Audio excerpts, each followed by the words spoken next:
Monteur vidéo, aujourd'hui, ça semble être le métier parfait. Tu peux travailler avec les plus gros créateurs, tu peux bosser d'où tu veux, et tout ça pour vivre d'internet. Mais en vrai, ça ressemble à quoi, la réalité? Pour ça, on va suivre le parcours d'Aloris. C'est un monteur qui accumule des millions de vues et qui travaille avec les plus gros du game. Bienvenue dans Moodboard. J'ai fait toutes les pubs de Spacefox, la marque de vêtements d'Amixem. J'ai été contacté par Pierre Ninet qui m'a dit c'est incroyable. Ok, à partir de maintenant, je peux tout faire. Donc j'ai hâte de vous partager ça, ça va être de la frappe.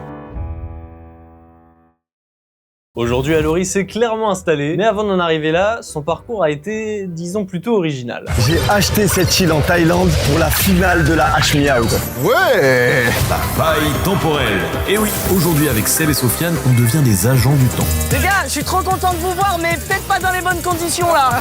Aujourd'hui, je travaille pour tout plein de gens. Je travaille là, je sais pas, genre là ce mois-ci c'était Raska, il y a Elian ce mois-ci aussi. Là je viens de finir un truc pour Dwagby. À l'époque, il y avait un gars qui m'inspirait, qui m'inspire encore aujourd'hui, qui s'appelle Ganguinou. C'est des courts-métrages faits depuis des jeux vidéo. J'étais trop fan de ce gars. Je vois qu'il cherche un monteur. J'ai envoyé un mail. Genre vraiment le mail était frauduleux de fou. Je crois que c'était même le premier mail que j'ai envoyé de ma vie. Trop de chance, il me répond un matin et tout. Je pète un câble, je réveille mes parents, il est 8h. Ça s'est trop bien passé et ensuite j'ai monté plusieurs de ses vidéos. J'étais trop refait. Franchement, j'allais au lycée. Vraiment, j'étais Bruce Wayne dans Batman. Les gens savaient pas, j'avais une autre identité. Au fil des collabs, le montage est devenu son activité principale. Et à un moment, une autre envie est arrivée, partager ce qu'il avait appris. Vous faites quoi? Je fais du montage vidéo. Vous pouvez m'apprendre?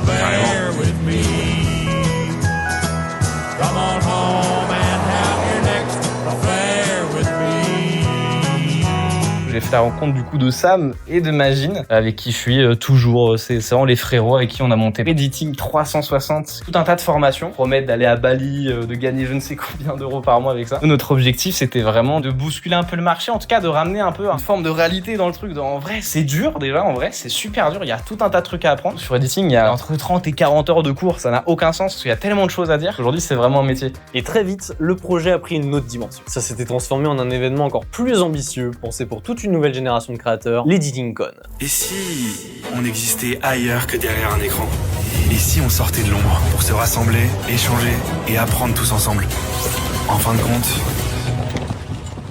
nous aussi on mérite un peu de lumière. Pour l'EditingCon, un événement fait uniquement pour la post-prod, beaucoup de choses sortent de la tête de Sam, vraiment. Moi, j'étais plus là vraiment au début du projet, juste agrémenté 2-3 trucs, dit des noms de gens que j'aime bien. Dans cet événement, en fait, il y a une grosse part d'organisation. Gérer autant de gens dans un lieu, quel lieu on veut avoir et tout. Et ça, c'est d'autres gens trop forts pour ça qui l'ont fait. Quand le Grand Rex a été validé, je trouve ça improbable de fou. Ça n'existe pas, donc à quoi ça va ressembler? On le découvrira le jour J. Mais aujourd'hui, quand on parle de montage ou de création, il y a forcément un sujet qui revient, l'intelligence artificielle. Et forcément, ça pose pas mal de questions. J'ai un peu la flemme d'écouter des films doublés à l'IA ou de regarder des films où je sais pas si le plan qu'on montre, il a été généré par un PC ou si ça a été un mec créatif derrière. J'ai un peu peur d'avoir ce trouble-là, de me poser de plus en plus cette question. Je sais que moi, dans mon métier créatif, on va dire, des fois, je me sers de l'IA pour accélérer des fois des processus. Après, ce qui est cool, c'est que moi, dans mon métier, il y a une question de rythme, une question de vanne, de ref internet. Enfin, il y a beaucoup de trucs où je sais pas si une IA, dès demain, va pouvoir réussir directement